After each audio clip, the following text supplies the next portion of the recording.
Match of the season, 1989-90. Doncaster Rovers 3, Halifax Town 4, 21st of April 1990. Older Halifax fans might recall a game against Swindon Town at the Shea in September 1962, when Town rallied to win 4-3 after trailing by 3 goals with less than 20 minutes to go. It was one of the most sensational games Halifax Town have ever been involved in. In April 1990, the Shea men were once again fighting to stave off relegation. This time to the Vauxhall Conference. They badly needed a win, no matter how, if they were to pull themselves clear. Doncaster were managed by Billy Bremner, who was having his second spell at the club. Rovers were also desperate for points. At kick-off they lay just one place above the Shea men, who were 21st. Bremner must have been happy with his side's first half performance. They had taken the lead after 5 minutes. Town's offside trap had been sprung and Lee Turnbull scored from 25 yards. This lead was doubled in the 21st when Turnbull rounded David Brown and crossed to give John Muir a simple header.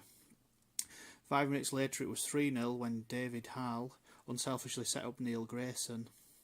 Town had been outplayed and by the end of the half had mustered only one effort on goal, a shot from Andy Watson that had hit the post. During the interval, Town boss Jim McAleog, in the job for just a few weeks, was reported to have raised his voice, but his final instruction before they went back out was to keep playing football. Within 2 minutes of the restart, the fight back was underway. Mitch Cook began it with a curling free kick that Rovers keeper Mark Samways dropped over the goal line. Town did not look back. In the 66th minute, Billy Barr cut in from the right, beat a couple of defenders and fired home from inside the box. A minute later, McAleog switched Barr for striker Nick Richardson, and it was a substitute who levelled the scores with 9 minutes to go. His goal came after Neil Matthews had flicked on Brian Butland's corner. The home side looked stunned. They were already having to cope with the loss of injured defender Rufus Brevitt, and, while they were still trying to regroup, the Shea men scored a sensational winner. Just 4 minutes remained when Mitch Cook flighted the ball over.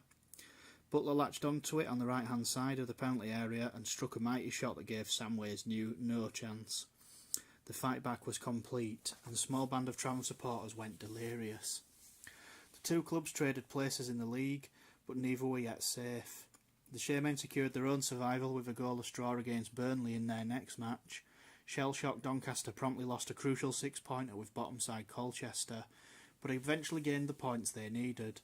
Colchester lost their last 2 matches and went out of the league.